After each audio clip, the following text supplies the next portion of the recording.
Sunday morning, 8:30. I would have stayed in bed myself, but had to get here. No, I really appreciate that you showed up, and the low number of people right now just means that we can have actually a discussion going as we get along. So if you have some comments or questions as we go, just raise your hand, or we can have them afterwards. There will be 10 minutes for discussion too, of course. So Katsu training or blood flow restricted resistance exercise. You see an athlete up here from Team Denmark Elite Sports Association. She's a water ski jumper with an ACL rupture, and she's recovering from reconstruction surgery here, trying to build up muscle mass using the cuff and the occlusion training. And so what I want to do in the next 45 minutes or so is to combine research results with clinical results and with anecdotal results, like the one you see up there on the left-hand side. So probably you heard about this occlusion training, that somehow we compress the proximal part of a limb, and we can reduce or maybe totally eliminate the blood flow that goes into the limb. And we will be asking the muscles to contract, typically lifting very low loads. And what will happen is that people will feel pain, they will fatigue, and if they do it for a period of time, muscles will start growing. Muscles will start growing in a mysterious way. And in mysterious, I mean, I've been spending many years, more than 25 years, examining how resistance training may make muscles grow, if they grow. And always we went back to the same conclusion, that you need to have heavy resistance exercise going on to make muscles and tendon grow. But it turns out that using low loads combined with vascular occlusion, we can actually make muscles grow. So it's quite interesting, being an exercise physiologist, to find out why does this happen. And secondly, in a clinical setting, very interesting to find out how to use this in the rehabilitation of patients who are not able to tolerate training with heavy loads, say because of an ACL reconstruction, and we want to protect the graft that's been inserted. So some of you tried this. What you see up here is a picture of an English athlete it's a picture from Ben Rosenblatt from UK Sports. This is one of the athletes training up to the Olympics in London some years ago, and she was injured. What you see here is the cuff up here. She's doing the knee extension, and she this reddish color, which typically shows up as you do the training. Typically, he would be lifting 20% of one repetition maximum until the point of failure, and do that for 4 sets. Typically keeping the cuff on in the rest periods. That will be one way to go. But there are other ways, as we will talk about as we go along. As you'll see also, some studies are using somewhat higher loads, but a typical load to use in this setting would be, a low load. 20% of one arm, meaning that if you would be doing this exercise without the occlusion, you probably would be able to do 40, 50, 70 repetitions, maybe even more before having contraction failure in there. Whereas with the occlusion, they may be able to take 30, 35 repetitions in the first set. The second set, it might be 20-something reps. In the third set, that was the second set. In the third set, it might be 15 reps. And in the final and fourth set, it might be 7 or 5 or 3 reps. So there's a huge buildup of fatigue with this type of exercise. At first, I was extremely skeptical about this type of training. I had the impression that this would be,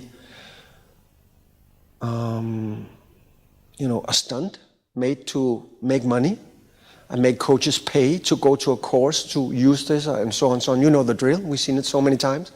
But I had a young student some years ago who persuade me by dragging a lot of research data. At that point in time, some 10 years ago, that would be maybe 20 articles worldwide on this phenomena.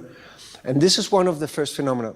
But one of the first articles here, it's not a highly recognized international journal of Katsu training. It's Japanese, but in English, but maybe not the most rigorous scientific, source that we have ever. But in there, we had a lot of occlusion training data coming out. And this is an interesting study here. And seeing more and more of these studies, some 10 years back in time, I got more and more convinced that we need to look into this. And actually, it has turned out to be quite interesting what you can do with this type of exercise in certain athletes in certain periods of time. Whether you have injured athletes or non-injured athletes, I think we do have a use for this training modality sometimes. In this particular study, they were using low loads. They trained for only 2 weeks, but it was quite crazy. They trained every single day, and they had 2 sessions. So not your average recommendation for strength training, right? We would like to have every second day and have some day off and time to restitute here. You see the occlusion pressure starting pretty high and then going very high. They can't go directly to a very high pressure up here because that would be too painful, simply. So gradually they have to fan in and grade up on the occlusion. They go for 3 sets and 15 reps and keep the occlusion on during the break. The exercises, squat and leg curls. And what you see here is every single day in the morning, they are making, well, not an MRI, but a circumference recording, where I have to say in the beginning and in the final end, following the training, they actually did an MRI, which is a very accurate way of measuring muscle size. But what you see here is that the guys doing the occlusion training is roughly increasing in 2 weeks of time by 8%. And they had a control group doing exactly the same training, same loads, same number of reps, but with no occlusion. So free flow control group, which was work matched. So basically, in 2 weeks of daily training, we achieved 8% increase in the cross-sectional area of the quadriceps. I'd say that using heavy resistant conventional training, I would expect 3 months to go before we would have a similar effect. Training 3 times a day, 3 times a week, sorry, and maybe using just 1 single or maybe 2 different exercises. So that's quite remarkable here. And subsequently, a number of studies have come out. I've taken another study just to show you that we don't need young men all the time to show this to happen. This is elderly women, and they're not training every single day. They're training 2 times a week. So either you can have this high-frequency training, which you saw before, condensed in time, or we can have this kind of low-frequency training, and it has to be spread out more so in time. In this case, 4 months of training with 2 sessions per week. And you see the loads being used is also on the high side, talking about occlusion training, 50% of 1 repetition maximum, and they had reps until failure. I would recommend that reps until failure performed. But you may not always want to do that if you want to be more careful with your patient. Anyways, we can talk about this, whether or not to do reps to failure. But what happens here with the 3 months of training is that those women performing, and here you have the occlusion exercise, those women performing the occlusion exercise had a 20% increase in the cross-sectional area of the arm flexor muscles here, the biceps brachii. And they had another group, or actually another arm, that trained, state-of-the-art muscle growth training, which is 80% of 1 RM to failure. We know that works, so clever idea to compare. And you can see here similar gains in the 2 arms, whether or not they are using low resistance occlusion training or high resistance free flow training. And then they had the third arm, or second group, that did control training, which was comparable to the occlusion group, so 50% of 1 RM, and they performed the same number of reps, which was observed in the occlusion group. So things were matched in that sense, and nothing much happening in terms of hypertrophy in that particular group. And you see that these marked gains in muscle size, they are translated into a functional capacity, so marked huge increase in the maximum strength of the muscle. Nothing happening in the free flow group matched for the occlusion training.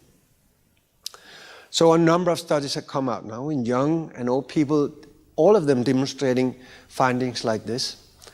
And this is just a slight summary here. We have signs of significant muscle growth in response to this type of exercise. There are a few studies looking at endurance capacity. It's not very well examined. I think that's a huge field to explore, how to improve endurance performance by means of this type of exercise. But there are a few studies demonstrating gains here too. A rate of force also seems to increase not right after the period of training, but maybe some weeks after. There seems to need some recovery for that rate of force capacity to come up, and maximum muscle power also increasing. Balance and mobility also improving in old people exposed to this type of training. And quality of life in patients. This is myositis patients, like the rheumatoid disease affecting skeletal muscle and causing muscle loss. And quality of life improving following occlusion training this patient. We get back to all this as we go along.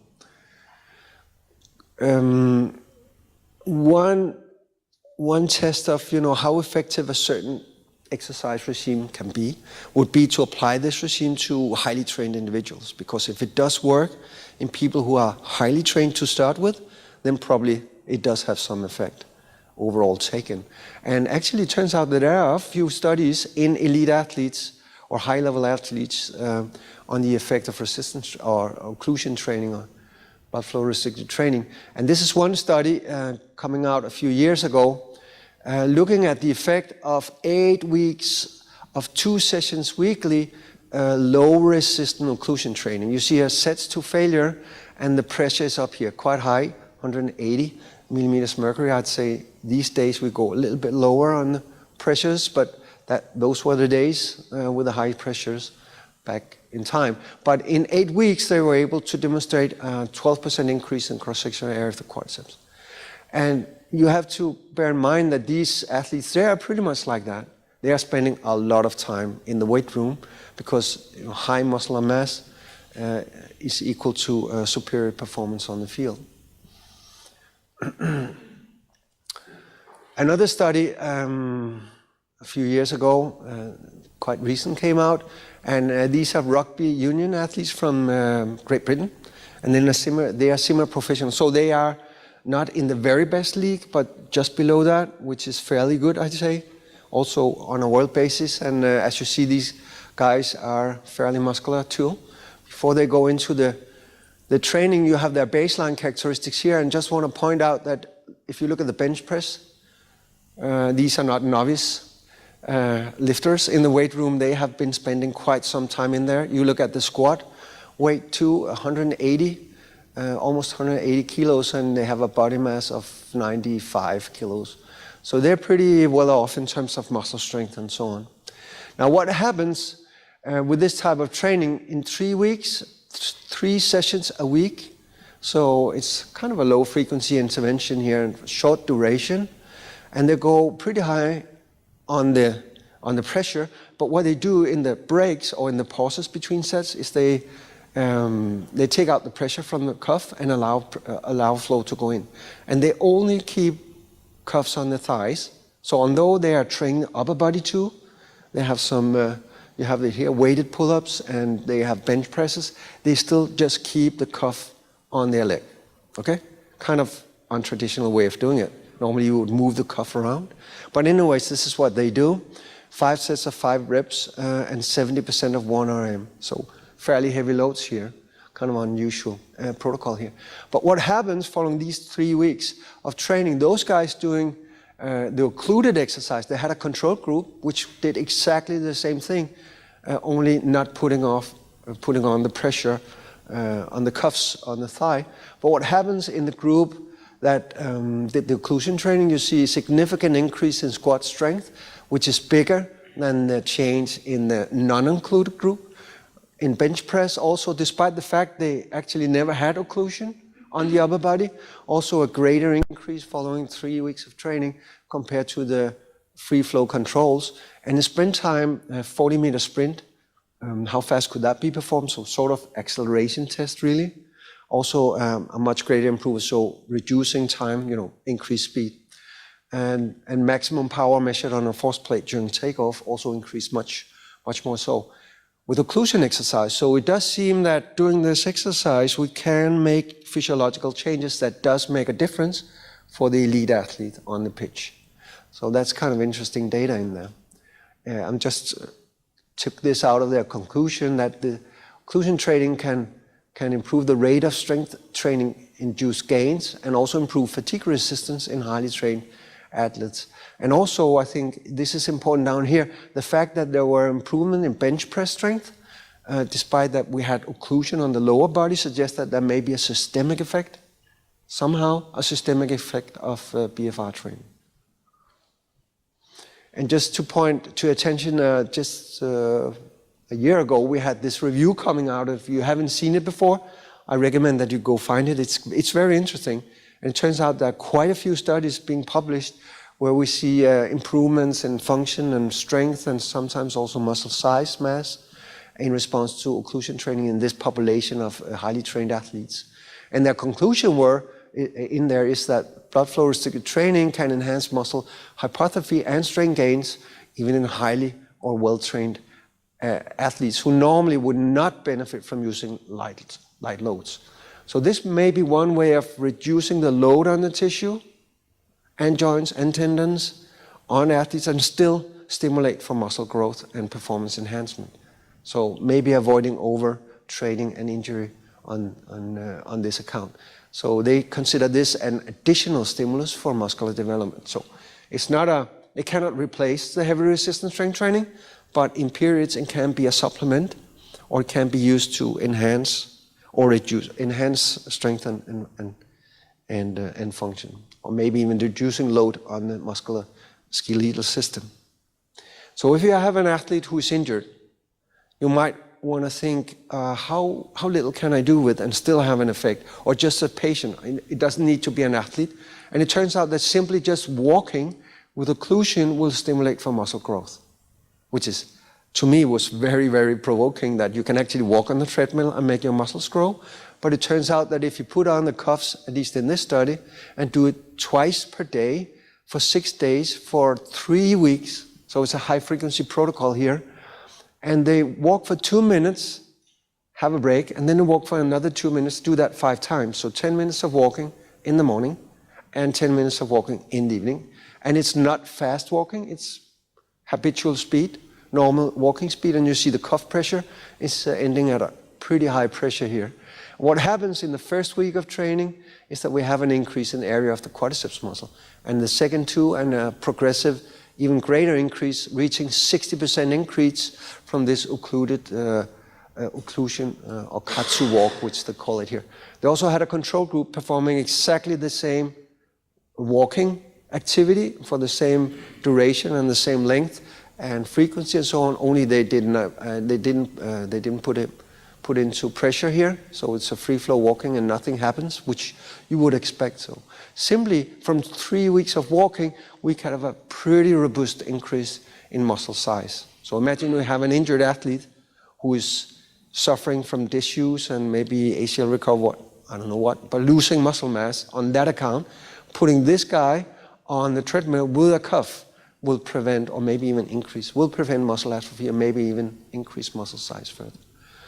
And it's not a matter of edema or, piling up water or something inside that muscle tissue. There's a marked increase in strength with this occlusion exercise for the knee extensors, also for the leg press and also for the leg curls. And nothing happens for the free flow control groups here. So working with this training regime, and like all of you sitting here, you are exercise physiologists or physiotherapists or coaches. I'm pretty sure you want to know what is the mechanism going on. At least I want to know that. So we're going to have a dive into the potential mechanisms there. We heard Kevin Tipton talk yesterday about myofibrillar protein synthesis and breakdown and the net protein synthesis.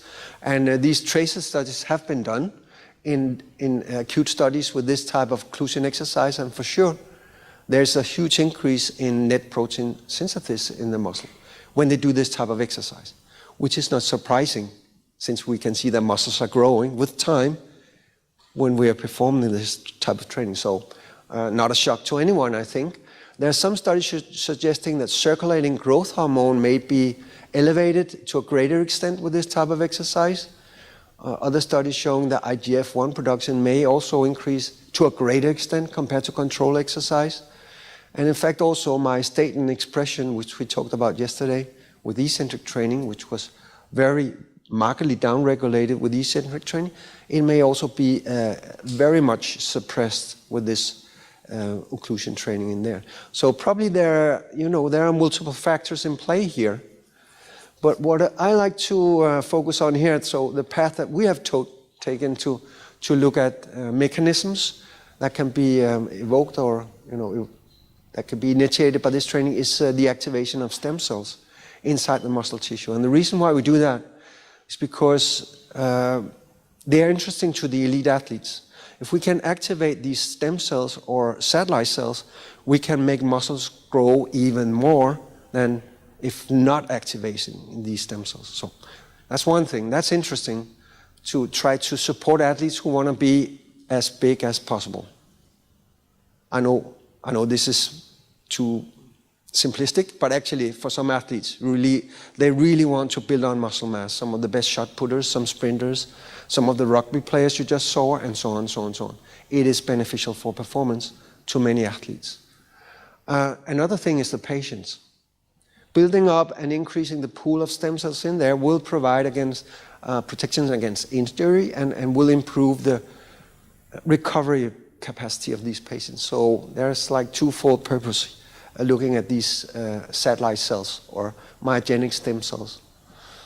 So the reason why we call them myogenic stem cells is that we can take these satellite cells out, but we can't force them to become a bone cell or a fat cell or any other cell than a muscle fiber cell. It can actually turn into a muscle fiber cell. And it does become activated upon injury. So if you get a crush injury, say a soccer player getting a tackle on the thigh or maybe on the calf muscle and get this bleeding and you have crush injuries in there and you may have fibers that become disrupted and so on, then these satellite cells basically will travel across a membrane to reach the site where the muscle fiber is injured, and they will start repairing. And if the fiber is too much damaged and it's dying, actually this satellite cell can turn into a new muscle fiber. And the interesting thing is that this satellite cell can divide and become another satellite cell, which can divide and become two other satellite cells. And you see that you can actually produce more muscle fibers on this account here if you like to. That may not be necessary because what you can also do is to crank up muscle protein synthesis just by having more of these satellite cells in there, which I will show you just in a second. Anyways, once we activate these cells, and as I said, it could be injury, but it turns out exercise on itself is also increased numbers of satellite cells in the muscle tissue, especially heavy resistance strength training. It's very good in doing it. Typically 2 months of heavy resistance strength training where your muscles may grow 10–15% in area measured by MRI, then maybe satellite cells number will increase by 20%. These are typical data, just to have it, this is the typical scale that we see. And most of these satellite cells, once we get them, they go back to sleep and they lie in a dormant state between the two membranes of the cell. And they are only being activated once we start training again or if we get an injury. So most go back to sleep, but some of them, a few of them are fusing with the cell itself and giving their nuclei, their single nucleus, into the cell, which means that the cell can get more nuclei in there.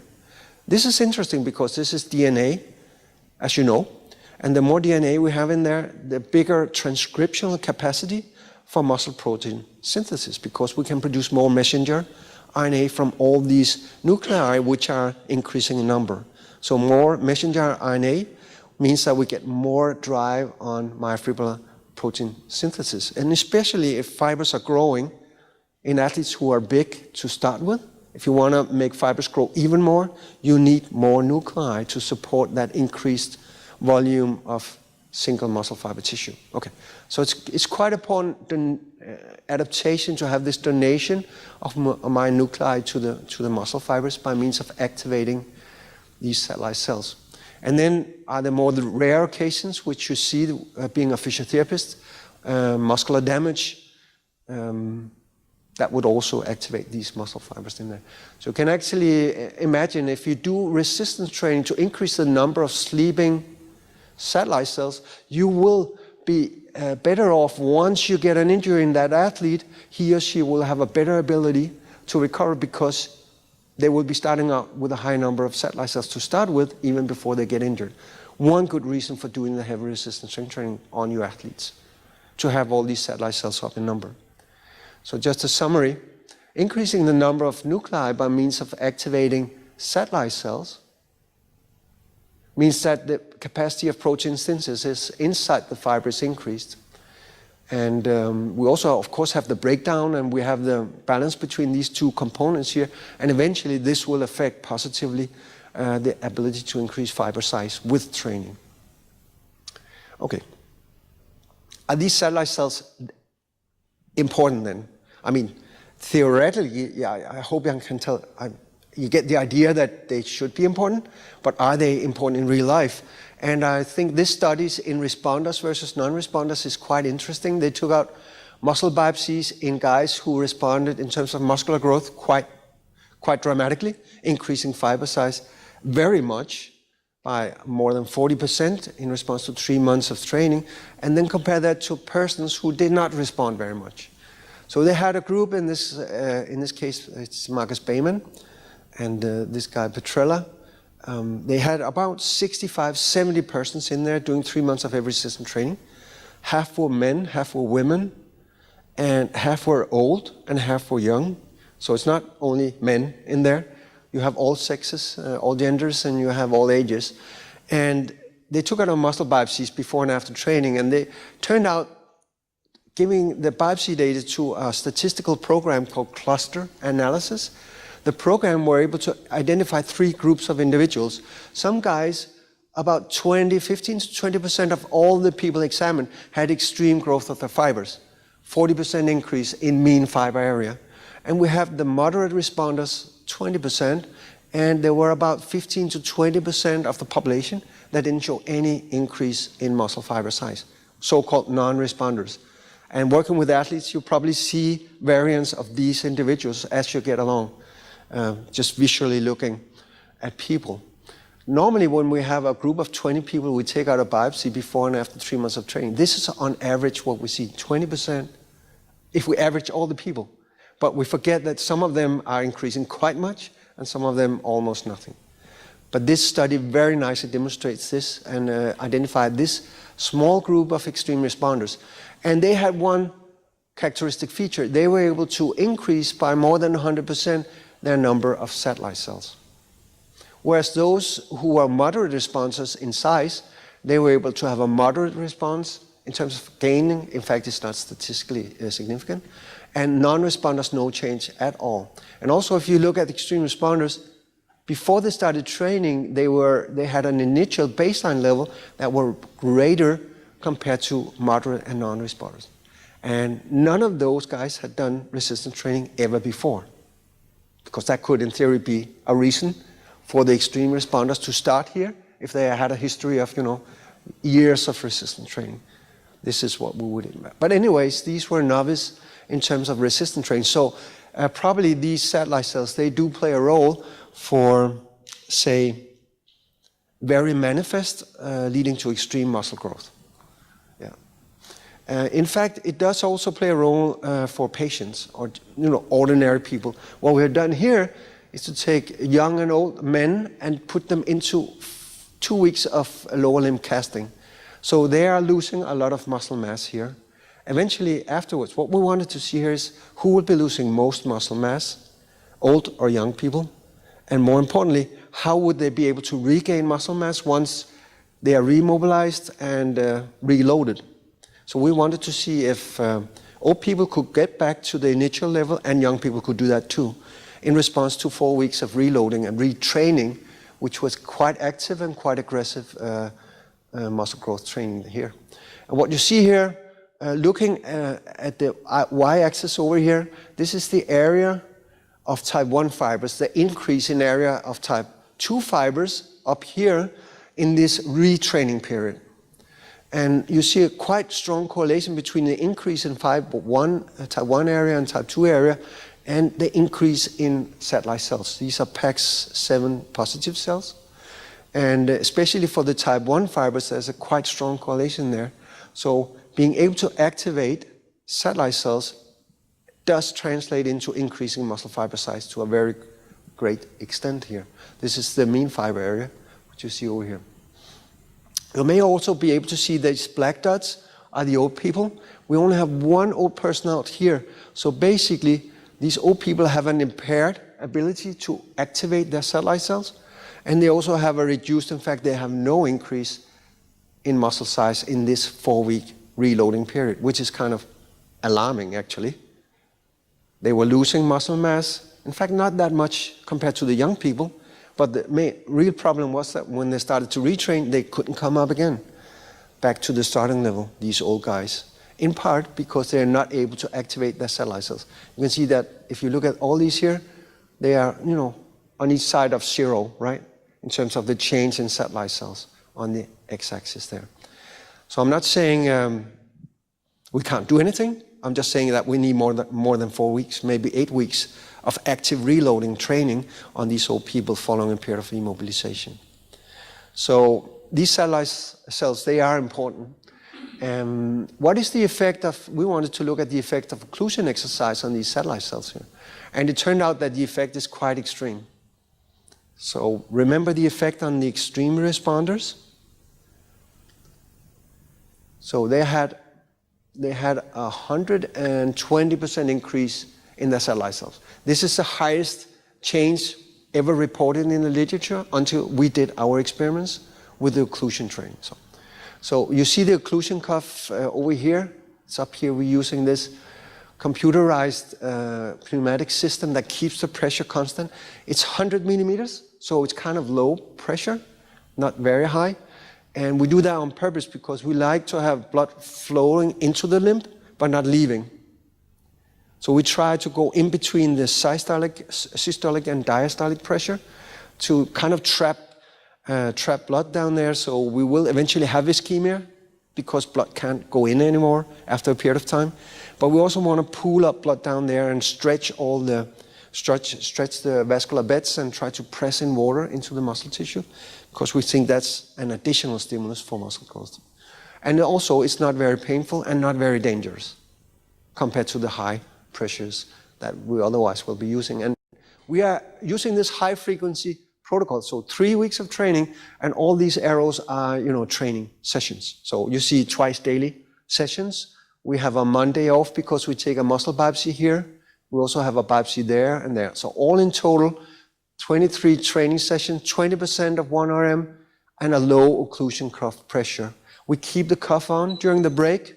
So all in all, it takes 7 minutes to make this training.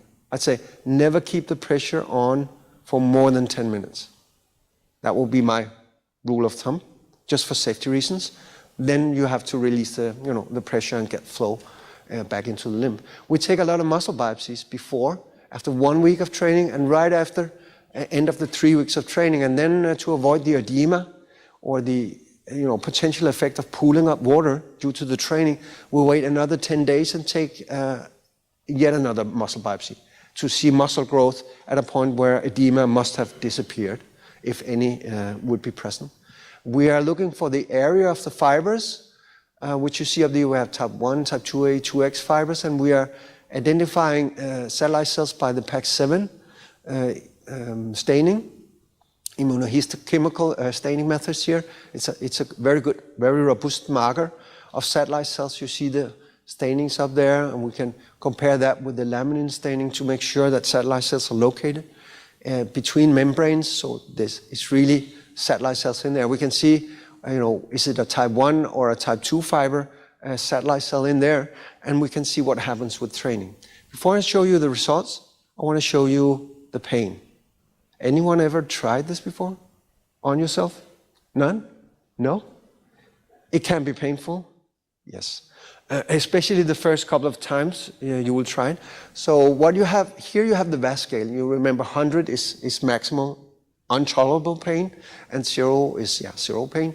And you have the curve going the first week from around 60 falling down to almost 40, right, in the first week. And they have multiple training sessions. In the next week, they will start out at 40 and drop down to 30 by the end. Now they get used to it. And in the final week, they will stay around 30. So at that point in time, they will be pretty much used to the pain that is going on. But it is a painful mode of training. But it is acceptable. What you see down here is the pain. Now you have the scale here. It's the pain right after release, and this is 1 minute after release. So you see that once you release the cuff, it's quite rapidly relieve this pain profile here. Now, if we look at the satellite cell number, and these are the main data here, from 1 week of training, so this is the biopsy taken after 1 week of training, waiting 1 weekend, waiting Saturday, Sunday, and then having Monday off, and then taking a biopsy. So 5 days of training, basically, and 2 days of rest. We see 300% increase in the number of satellite cells for the type 1 fibers, and 284% increase for the type 2 fibers. This is so extreme that almost no one's seen any data like this before. And I think what this reflects is that the first week of training is extremely stressful on the tissue. It's pretty hard. So maybe not realistic in terms of the long-term effect. What we might want to do is to go to the final biopsy, which is taken 10 days after the final training session. That is subsequent to 3 weeks of training. And on there, we see 160% increase on type 1 fibers and 150% increase for type 2 fibers. Remember the Petrella study on extreme responders? Those guys were able, in 4 months, to increase by 120%, the extreme responders. And these guys, on average, they go way beyond that, 160, 147%. You see, the free flow group controls doing the same training without occlusion, nothing happens in terms of satellite cell activation. And you know, these satellite cells, they are serving a purpose. They are donating myonuclei, so the number of nuclei inside the fibers that get the occlusion training is very much elevated, both in type 1 fibers by 30% and 27% in type 2 fibers. Nothing happening in the controls. Now, what happens with muscle fiber area? And maybe this is the most extreme, which goes on here. In 5 days of training, taking a biopsy 2 days later, 3 days later, a 37 and a 39% increase in fiber area of 1 and 2 fibers. Normally, I'd say you would, 1, have to be an extreme responder, 2, train at least half a year, maybe more, to get this kind of response. And this is just 1 week of occlusion training. Daily, I have to say, twice daily. But on the other hand, this may also be just edema, right? Because we are pooling a lot of blood in there. So maybe, again, more realistic to go to the 10-day measurement here. What we see is a 30% increase in type 1 fiber area and 31% increase in type 2 area. More realistic, but still kind of extraordinary high gain in muscle fiber size in only 3 weeks of training intervention. So kind of interesting what goes on here. You know, to indicate that the first week of, once you start doing this training, it's very stressful to the tissue. And the way you can see that also is that looking at the free flow training, those guys doing the low load resistance, they also had muscle fiber size increase in the first week of training. So after 5 days of training and waiting for another 3 days, 28% increase in fiber sizes. But no changes observed after 3 weeks once they get used to the training.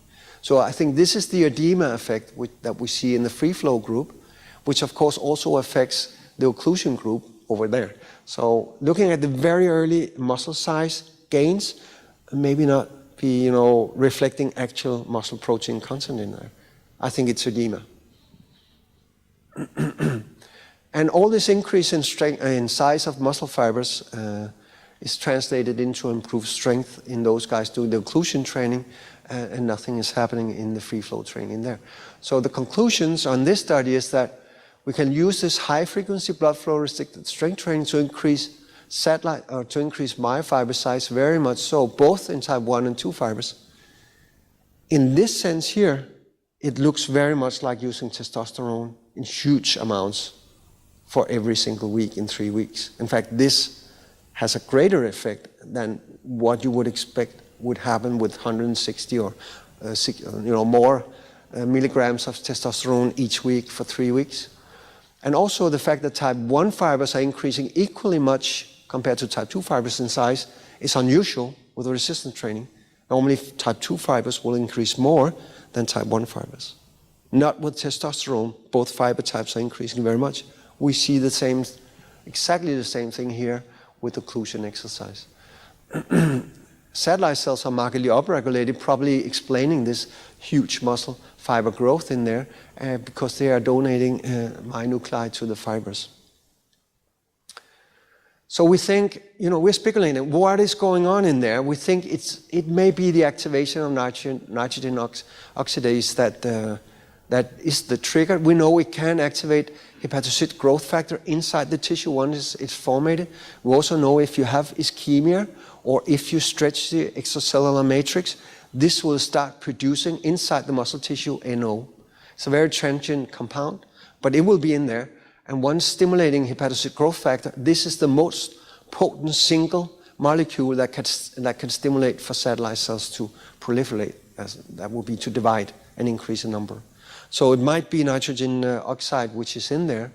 And maybe this edema, this stasis of blood also contributes in there, because once we start stretching the extracellular matrix and the membranes, then we start to stimulate also for muscle protein synthesis by means of mechanotransductions in there. So there might be multiple ways of increasing the number of satellite cells in there. Anyways, increasing myonuclear number as an effect of increasing these satellite cells here tells us that maybe we get more sensitive to other types of strength training. Because if we have more myonuclei and we go back to training as we used to do, we should respond more sensitively to that particular training, because now we have more myonuclei in there. We could call this myogenic priming of muscles, increasing number of satellite cells in there. And we believe that increasing the number of myonuclei is important because we get more of this muscle memory phenomena proposed by this Norwegian group here. If you have more myonuclei, you can much faster retrain after a period of no training when we think about muscle size and strength and power. But also we can have, with this training regime, a very rapid and very marked increase in muscle mass compared to more conventional types of exercise. Patients, even greater implications, I think, because many patients here, you have an ACL rupture being cared from the pitch, and could also be MS, ALS patients, sarcopenic elderly, and people who are not able to tolerate heavy loads. Those guys, patients, we can apply a low load restriction training, blood flow restriction training, and still increase size of muscles. So this cartoon, I really like that, from a review by Luneken and co-workers here. So with normal injury pattern, if you have a period of disuse or resting due to a very serious injury, you will be losing muscle mass in this phase 1. And subsequently, when you get mobilized, you can come up and maybe walk around, and maybe muscle atrophy will level off at that point in time. And then slowly, using low loads, you can have a mild stimulus for building up muscle mass again. But putting on occlusion during the inactivity period will basically prevent muscle loss, which I will show in just a second. Walking with occlusion, which should be tolerable for a patient, will increase muscle size. So, it's quite different regime that we have here compared to conventional rehab. And lifting very low loads at the beginning of the active phase of rehabilitation, but with occlusion, will be a quite robust stimulus for muscle growth. So we can change the entire sort of scheme of stimulating or regaining muscle mass here. This is one myositis patient. I just want to show you, we don't have that much time, so to get to the end, I want to show you the properties of passive occlusion. If you have a period where athletes are not able In fact, they are, in heavy disuse, are not able to walk around or stimulate in any means. So just in this case, it's ACL reconstructed patient, and on day 4 they go into occlusion, and occlusion is performed at 9 and at 2, and they're just lying down and pumping up the cuff to a very high pressure, 180, I think we have it, 180 going up to 240 by the end. But here you see the sets occluding for 5 minutes and then relieving the cuff, occluding again for 5 minutes, and doing this 5 times in the morning, doing it 5 times in the afternoon, and do that a regime for 2 weeks of intervention, comparing that with athletes or persons coming out of surgery and not getting this occlusion therapy. And you see that those guys doing the occlusion, passive occlusion, they have much less loss in knee extensor area, a total cross-sectional area of the thigh muscle, around 7, 8%, 9%, much lower compared to those guys not getting any treatment or getting the sham treatment, just lying down, putting on the cuff, but never turning up the pressure, just lying down. So there's on average a 20% loss in muscle size in those 2 weeks of post-surgery rehabilitation. So passive occlusion can also do quite interesting stuff. This is some other ACL reconstruction studies. There's this review here, which you might, if you're working with patients, you might want to look at this. It's quite recent in clinical musculoskeletal rehabilitation, use of BFR training, systematic review, and it does show quite interesting results in there. And again, if you like to have copies of my slides, send me an email, and I would be very happy to send you the PDF. And if you like some of the original papers, tell me so. It will be a pleasure. Their conclusion is here that low-load blood flow restricted training is more effective, tolerable, and a potential clinical rehabilitation tool compared to low-load free-flow training. So for sure, there's some possibilities here to use this type of exercise. Of course, we need to spend 1 minute on safety. Really, I should stop now, and I will in just a second. But you can imagine that you can have so many bad things going on with this occlusion if you have too much pressure for too long time, and maybe even in conditions where people are sick to start with, vascular disease and so on. And of course, there's potential for injury. But in this review here, they'll be looking at 13,000 people in Japan participating in this katsu training, which is called. And here you see the incidences of serious injury, maybe this venous thrombosis, so clotting that moves around and sticks in a vessel. Very, very low incidence rate. Ischemic heart disease happened at a very small incidence here, cerebral infraction. Here we have pulmonary embolism. So again, a blood clot which gets stuck in your blood capillary, not very nice. It doesn't happen very often. So it seems to be pretty safe, just from looking at these data. Again, published in the Journal of Katsu Training, so maybe not, I don't know. Anyways, this is the way it is.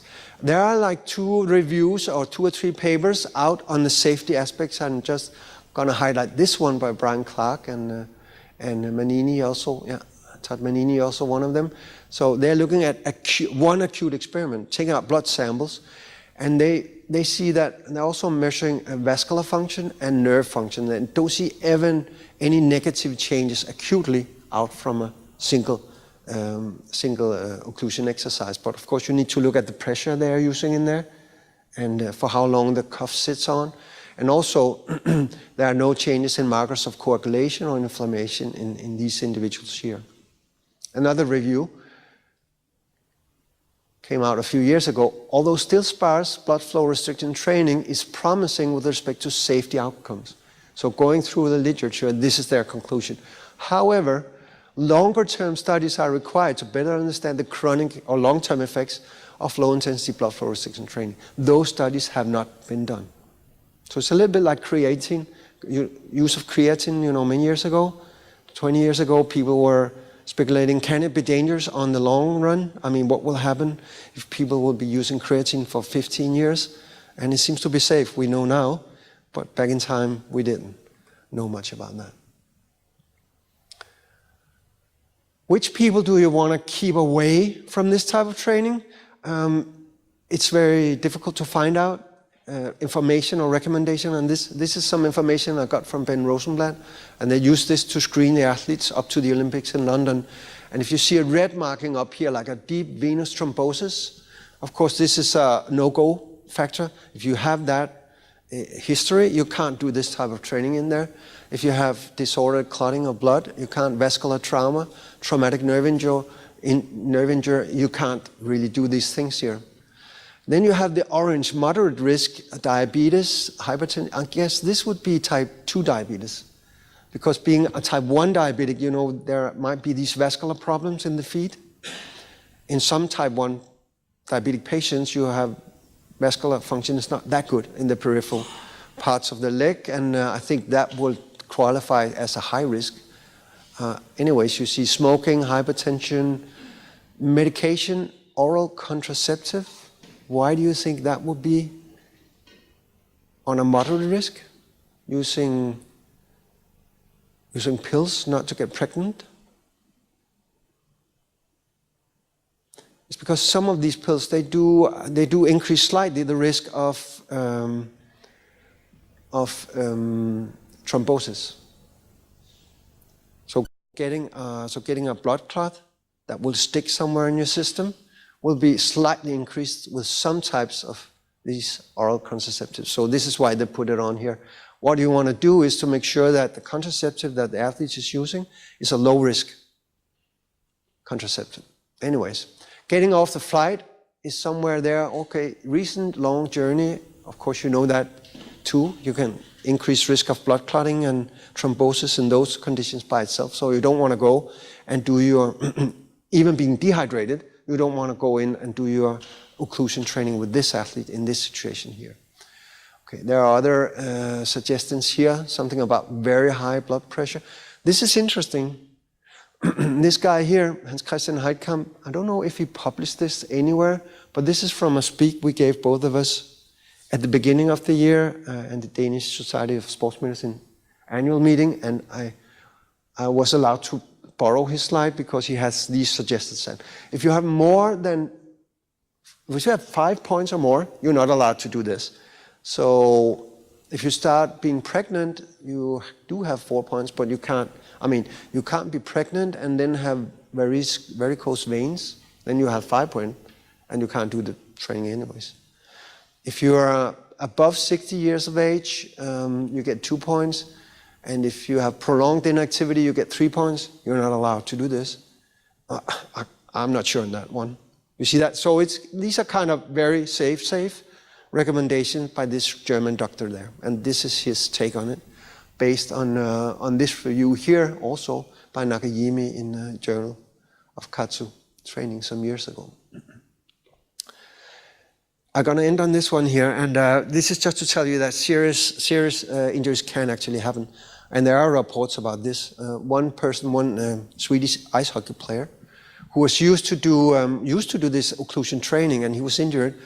And one day he performed this low load exercise together with the occlusion, and he felt kind of bad during the afternoon. He went to the toilet and was able to see that his urine was all dark, which means that basically you have myoglobin leaking from muscle tissue into the blood, into the kidneys, being released into the urine. And this is a huge problem because that means that you have lots of proteins circulating around in the blood, which means that the kidneys can go into failure. So what you need to do in that particular case, it's a condition called rhabdomyolysis, and also creatine kinase levels are extremely high elevated. So it's an alarming state, and if you don't make sure that the athlete gets to the emergency room to go into, what do you call it, the therapy which relieves the kidneys, dialysis, yeah, to relieve the protein out of the blood, then you may have your total kidney failure. So you have to be careful that when you do this training on your athletes, that they know if they get, if they feel funny or anything, they should call you. and you can together arrange what we're going to do now, and always go to the emergency room if something really strange is happening like this, and it can happen, which you see there. So thanks for your attention, and I just want to say hello to all my colleagues, which again did most of all the work that I presented here. So thanks. And we have time for a few questions, I think. Thank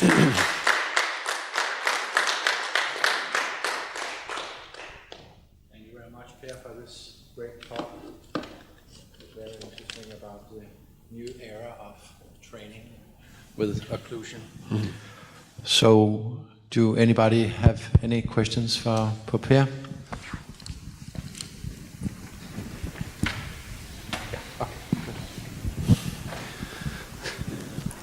Thank you for the speech. It was great questions. I mean, now some of the studies that you like, or most of them, was very short term, and you can get very great gains in very short terms. Has there been any studies talking about how long these adaptations last? No, they haven't, and that's a very good question. You know, once the study stops, to have another assessment some weeks or maybe even months after. So you might suspect that if these gains are coming rapidly, maybe they are disappearing rapidly, but we don't know for sure. What we do know is that if we do the high-frequency training and have this extreme increase in satellite cells and increase the myonuclei number, we know that once myonuclei are inside the cells and they increase the number, they don't decrease again. This is the mechanism behind muscle memory. So the muscle fiber may shrink once you stop training, but there will still be a high number of myonuclei in there. And once you start retraining that athlete, it will increase much faster in size because you have more myonuclei in there. And that will be one of the cellular explanations on the phenomena of muscle memory. So the effect may be long-lasting in that sense, at least following high-frequency training. Thank you. Other questions?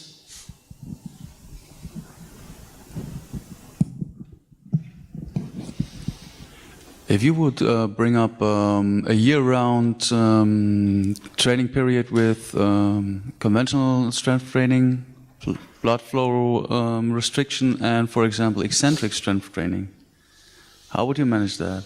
I don't know. Luckily, I'm not a trainer. Let's say, for example, with elite athletes like football, American football. American football, I'm not sure I would use eccentric training on American football at all.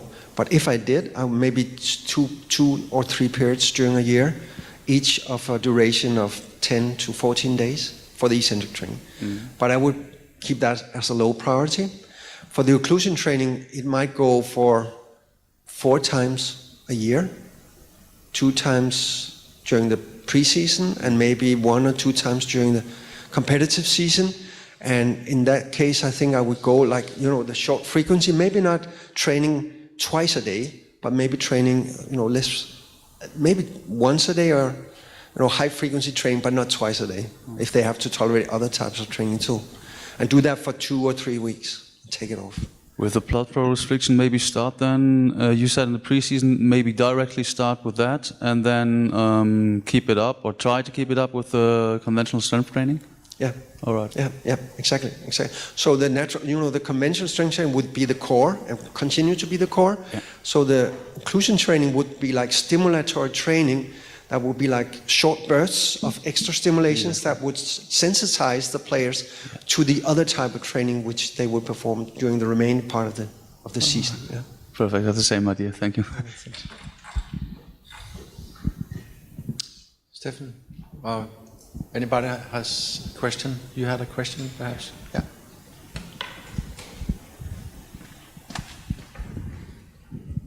Yeah, thanks for your talking.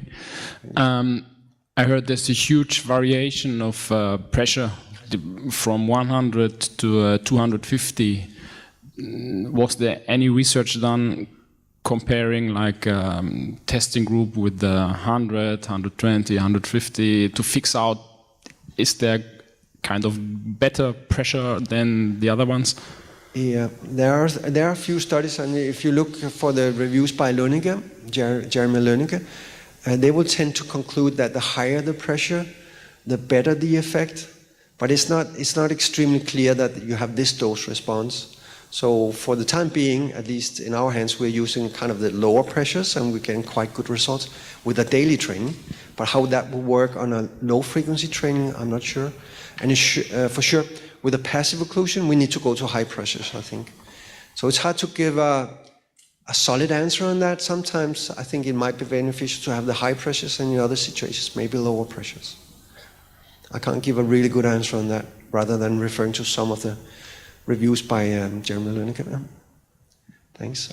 I think we need to maybe stop now. I'll be around during the break, so if you have more questions, just come and talk. And we need to have Christian going.